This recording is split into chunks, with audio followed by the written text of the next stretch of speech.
Welcome to the DoubleACS Daily News for October 17th, 2016. October is Domestic Violence Awareness Month, and organizations nationwide, including Attleboro-based New Hope, Inc., is working to bring awareness to the issue.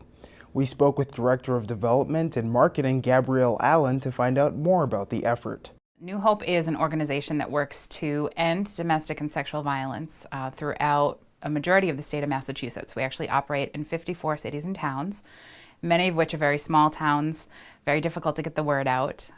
So right now, New Hope has this mission to build communities that are free from violence and exploitation.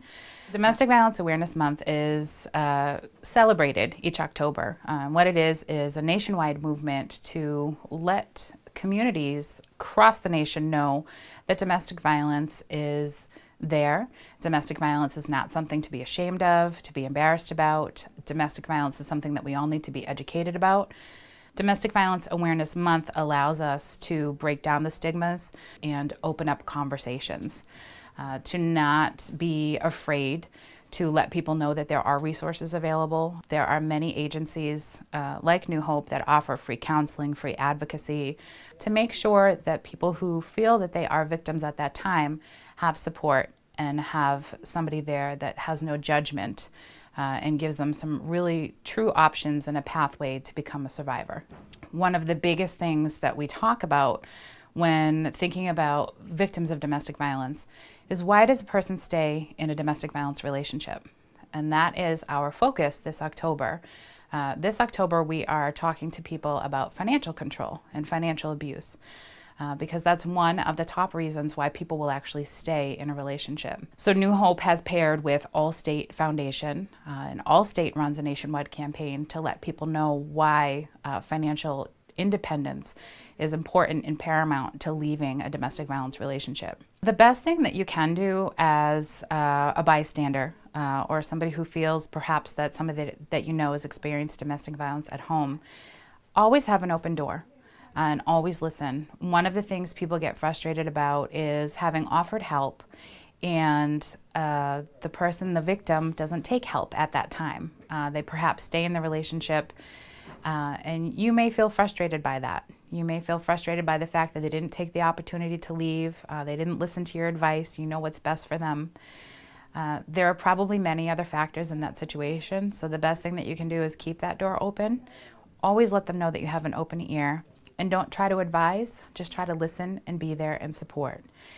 The best advice comes from those folks who are trained, and that's why I would always refer somebody back to a domestic violence agency.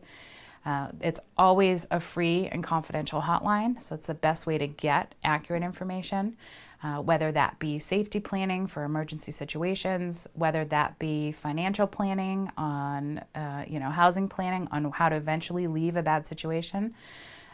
That's why we are here. So Attleboro, being our home city, actually we're being hosted at Wheaton College on October 20th to host a candlelight vigil.